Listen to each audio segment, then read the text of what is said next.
The morning began as usual. Martha woke up to the sunlight streaming through the curtains and stretched, inhaling the smell of fresh coffee. Her old home in Florida breathed peacefulness, the familiar creak of the floor, the gentle sound of the wind outside the window, the rustle of the trees. She calmly walked to the closet, pulled out her robe, and moved toward the dresser. As always, the first thing she did in the morning was to open her small safe. She was pleased to see her jewelry. They were not just jewelry, they were her story, her memories. The ring that her late husband gave her. The bracelet she bought with her first pension. The earrings she got from her mother. But this time, when Marta entered the code and opened the door, her heart dropped to her heels. The safe was empty. Marta blinked her eyes, thinking it must be a mistake. She touched the inside of the safe, as if hoping that the jewelry had simply become invisible. "No, this can't be," she whispered, feeling a cold sweat break out on her back, and she looked around. The windows were closed, and so were the doors. There was nothing to indicate a robbery. Martha grabbed the phone and dialed her son's number without thinking. "Thomas." Her voice was shaking. "Where is my jewelry?" There was a short pause on the other end of the line. "Mom, I wanted to tell you." Her son's voice sounded calm, too calm. Martha's eyes darkened. "What?" She whispered barely. "Anna, it's for your own good." Thomas continued, as if they were talking about something mundane. "These are unnecessary things. You need the money." Martha clutched the phone until her knuckles turned white. You sold them." Without my permission." "Mom," Thomas sighed, "think about it. You weren't wearing them anyway. They were just lying there in the dark. And I was able to get a good amount of money for them." "What money?" Martha tried not to panic. "How much did you get?" "Enough, and I spent it on useful things." Something in his voice made Martha wary. "On what kind of things?" "Important things, Mom," he said evasively. Martha felt her hands tremble. Thomas, if you don't tell me immediately what happened to my jewelry and where the money went." "Don't you trust me?" he interrupted abruptly. And then Martha fell silent. Because the question was more frightening than the answer. Does he trust me? Once upon a time, yes. Once she believed that Thomas was her support, her hope. She worked nights to make sure he had the best of everything. She denied herself everything so that his life could be as good as possible. And now her son has stolen her things and says he did it for her own good. You didn't even consult me." Martha's voice broke. Mom." Thomas's voice became cold. "Let's not make a drama." Martha felt like she couldn't breathe anymore. She slowly put the phone down and grabbed a chair to keep from falling. All the years she had spent thinking she had raised an honest person flashed before her eyes. But honest people don't do that. Something was wrong. She could feel it. Marta sat in the kitchen with her hands on her head. Her cup of coffee had long since cooled, but she didn't even try to take a sip. Her thoughts were jumbled, as if someone had taken her life and smashed it into pieces, and was now forcing her to put it back together in a new, incomprehensible pattern. She tried to find logic. Thomas had always been a caring son. Yes, he grew up stubborn and a little selfish, but aren't all children like that? When did everything start to change? Martha recalled that a few months ago, Thomas began to behave differently. He used to call often just to ask how he was doing, to tell her what was new. But lately the calls had become less frequent, shorter, and his tone had become distant. He began to avoid talking about his business, quickly changing the subject when Marta asked about his work or finances. And then there were these hints. "Mom, you don't need all these things," he said once when he came to visit. "What do you do with them?" "Just keep them in the closets." At the time, Marta didn't think much of it. But now every word from the past suddenly had a new meaning. She grabbed the phone again. Okay, so he sold my jewelry." She muttered to herself, but to whom? And what did he do with the money? Marta opened the bank's app on her phone. She wasn't sure she would find anything suspicious, but she had to check. And when she saw the statement, her heart skipped a beat. A week ago, Thomas had withdrawn several $1,000s from her account. Her hands shook. Martha was sure she hadn't given him permission to do so.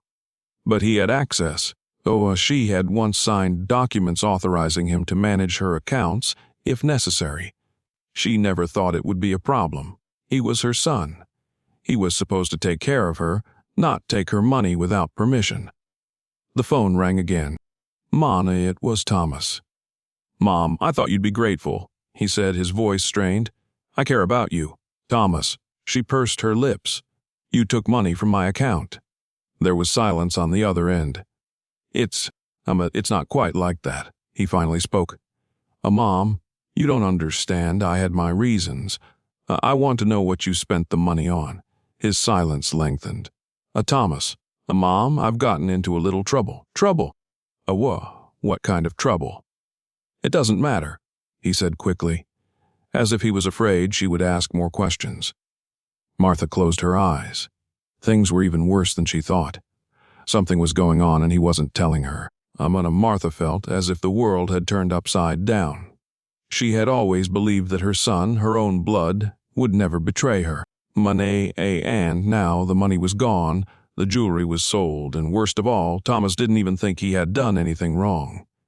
She closed her eyes, trying to control her breathing. Anger and despair competed with each other, intertwining into a single ball that squeezed her chest. No, she muttered to herself. I will not be silent. Of years of patience, of believing that everything would work out, that the children would find the right path on their own, all of it had turned against her. She picked up the phone again and dialed Thomas. The rings went on for a long time. It seemed as if he would not answer, but eventually her son's voice came through. Mom, I'm busy. Busy. Her voice shook. Thomas, you stole money from me? Mom, I explained. It was for your own good. My own good. Martha felt anger rise in her throat, hot and uncontrollable. And you didn't want to tell me. Or is my good just an excuse for your actions? Mom, you just don't understand. Thomas finally muttered. You explain? Martha shouted so loudly that her head hurt. Martha felt her anger begin to give way to something else, a deep fear. What kind of trouble, Thomas? Mom, I took out a loan. His voice was almost inaudible as she put her hand over her mouth. How much? 20,000, he admitted. The interest is growing, people are calling. Martha felt a chill run through her body. She didn't know what was worse, that he had been lying to her all this time, or that he was in such a huge debt hole. And that's why you took my money. Mom, I'll pay it back, I swear. I just needed to get at least some of it quickly. Hey, Thomas. She could barely hold back her tears. Or it's not your money. But you're not starving. You have everything. His voice sounded irritated. You live alone, you have a house, a pension. Martha could not hear it anymore. She passed out. Her hands were shaking. She had worked all her life, saving every dollar so that she would not be dependent on anyone in her old age. And now she was left with no jewelry, no money. And, it seems, no son she could trust. But this is not the end. She will not be fooled. Martha sat in her living room, looking out the window, but seeing nothing.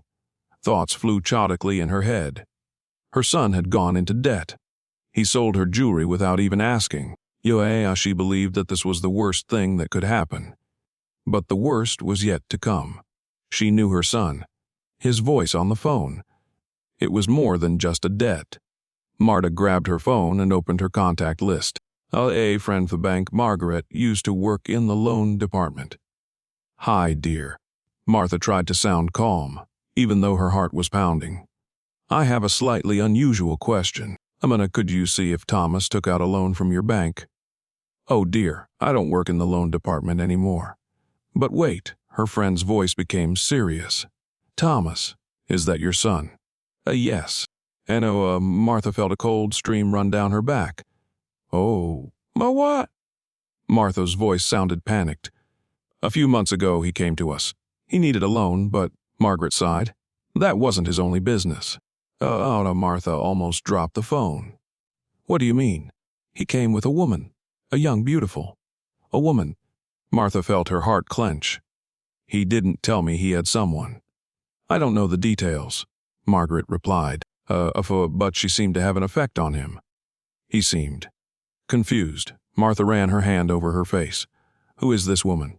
What did she want? And why hadn't Thomas said anything about her?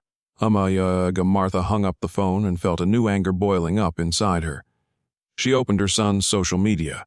For the past few months, Thomas had been posting photos of expensive restaurants, cars, and travels.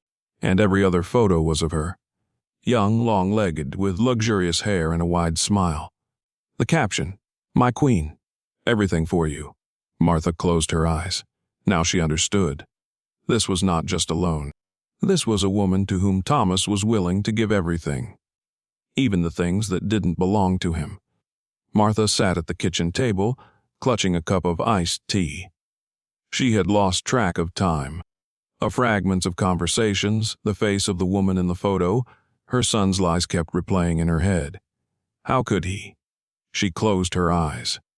Before her stood a little boy with big blue eyes, running toward her, waving his favorite wooden airplane.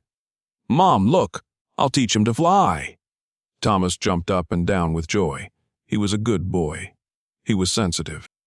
He always noticed when she was sad. Marta remembered holding his hand on the first day of school. How he was afraid that he would not find friends. How she sat by his bedside all night when he was sick. She remembered the day he asked for money for college for the first time. "Mom, I don't want you to worry," he said. "I'll pay you back every cent." And she believed him. And then, something went wrong. At first, it was small requests, some money for a new phone, for courses, for a car. She didn't notice when it became a habit, and now he didn't even ask. He just sold her jewelry. And Martha felt a heavy ball of bitterness rising inside her. Maybe it was her own fault. Maybe she loved him too much. Had she always wanted to give him more than she had? She remembered the day his father left the family. Though Thomas was only 9, he stood at the door and watched his father pack his suitcase. "Dad, are you coming back?" The man did not even turn around. Martha said to herself. "I will do everything so that my son does not feel the lack of love." But hadn't that love turned into something else? Hasn't it turned him into a person who doesn't appreciate other people's work, almost who thinks that everything comes easy? She put down her cup and wiped her eyes. These thoughts would not save her. She had to act. She had to talk to him, and for the first time in her life, she had to set a hard line. Marta sat by the phone, twirling the receiver in her hands, but did not dare to dial. She had already imagined this conversation so many times, thought over every word, every intonation. But as soon as she thought about her son's voice, everything inside her shrank. He would explain everything, right? He couldn't have done this on purpose. Gathering her strength, she pressed the call button. A dial tone. Another one. "Mom, what's wrong?" Thomas sounded a little tired, but not guilty. Martha took a breath. "We need to talk." There was silence on the other end of the line. "About what?" "About what you did." She tried to sound calm. "About the jewelry." Thomas exhaled loudly. "Oh, Mom, not again. I explained it to you. It's for your own good." Martha felt her heart beat faster. "You stole my things." His voice rose. "Are you serious? Mom, do you realize you don't even need this? Do you realize it was mine?" Her voice trembled. "My memories, my youth, my life," Thomas interrupted, sharply. "Mom, you're 70. What are you going to do with diamonds? You can only give them to a museum." Martha's eyes darkened. "Were you serious now?" "Absolutely." He sounded insulted. "I'm helping you, and you're acting like a child." Martha clutched the phone so tightly that her knuckles turned white. "You're helping yourself, Thomas, not me." There was silence on the other end of the line again. "Mom, do you really think I did this for me?" "Who else?" Ashley asked, her throat catching. He sighed. "Okay, you want the truth." "I do. I sold them to pay off a debt." She felt her chest tighten. "A debt? Yes, Mom, a debt. I invested in a business venture and, it didn't go as planned. You got a debt. I was hoping to pay it off, he said sharply, irritably. But it was a temporary miscalculation. Martha gritted her teeth. And you decided to pay for your miscalculation with my clothes. You wouldn't have worn them anyway. That was the final blow. She didn't want to hear any more. Thomas. Her voice trembled. Don't ever do that again. Where she hung up the phone. For the first time in her life, she felt that she no longer knew her own son. Marta couldn't sleep. The conversation with Thomas kept running through her mind. His voice, his tone. It all seemed so alien to her that she even began to doubt whether she knew her own son. He said he had sold the jewelry to pay off a debt. But something in his words did not give her peace, and as she woke up before dawn, drank a cup of strong coffee, and decided to act. If Thomas wasn't telling the whole truth, then she would have to find it herself. She opened her laptop and started searching. First, she checked her bank statements. She hadn't looked at her online banking in a long time because she trusted Thomas. But this time, her heart was pounding even harder. Not only were her jewelry missing, but a large sum of money was also missing from her account. An amount that would have been enough to not only pay off the debt, but to live comfortably for a few more years. Thomas, what have you done? Martha ran her hand over her face. She knew that this evidence alone was not enough. She opened her son's social media page. It had been a long time since she had logged on, because she didn't know much about these new technologies. But this time she needed to find out the truth. And she found it. In the photo, Thomas was sitting in an expensive restaurant. He was holding a glass of champagne. Next to him is a young woman in a gorgeous dress. The caption under the photo reads, "A new life begins now." Martha felt herself shaking. She flipped through a few more photos. An expensive resort, a hotel she could never afford. Shopping in brand-name stores. Not a hint of debt, only luxury and carefree.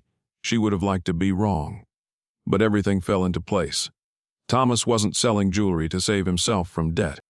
He just wanted money. He wanted a beautiful life. He wanted to spend her future on his whims. Her hand shook as she closed the laptop.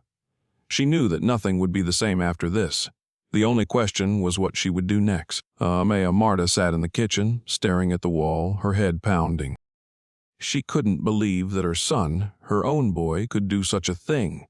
She believed him. She trusted him. She had given him everything she had. And Thomas didn't just sell her jewelry.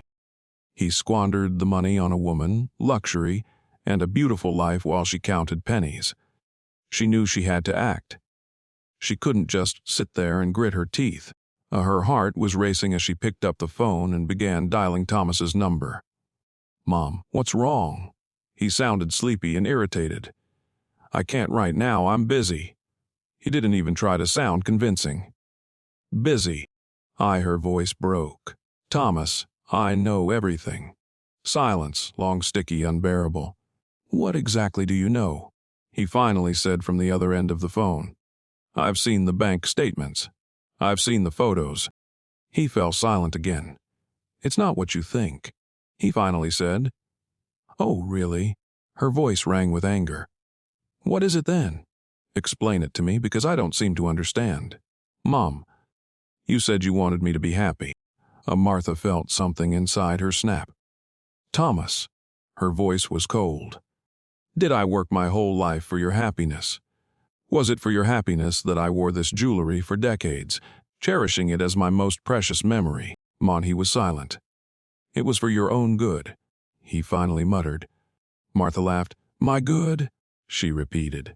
"My good. Thomas, you just stole my life." Her hands were trembling, but she knew there was no turning back. It was the moment when everything became clear. She no longer recognized her son. Marta was sitting in the kitchen, wrapped in an old knitted cardigan. The window was open, and the cold morning breeze played with the curtain. She felt devastated. There were no tears, no crying, only a heavy realization her son was a stranger to her. She spent the night sleepless.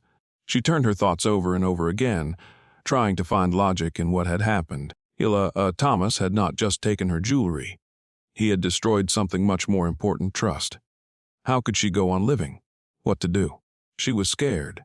All her life she had believed in family. And now, Amawashi was left alone, without support, without a loved one who could at least listen. But she was not going to give up. Marta stood up, pushing her chair away. She would not let this break her. She picked up her phone and started flipping through her contact list. She used to have many friends and acquaintances, but over the years she had few of them left. Her fingers stopped on one name. Linda. Linda had been her neighbor years ago until she moved away. They hadn't seen each other for a long time, but she used to be the person who always lent a shoulder. Martha took a breath and pressed call. Hello. The voice on the other end of the line sounded a little surprised. A short pause. Martha. God, it's been so long. How are you? Her voice was warm, so familiar, so human. And Martha realized that she had done the right thing. They talked for almost an hour. Martha told her everything, from the beginning to the end.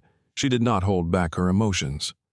Linda listened attentively, and when Martha finished, she said, Listen, you have to do something. You can't just let this go. But what can I do? He's my son.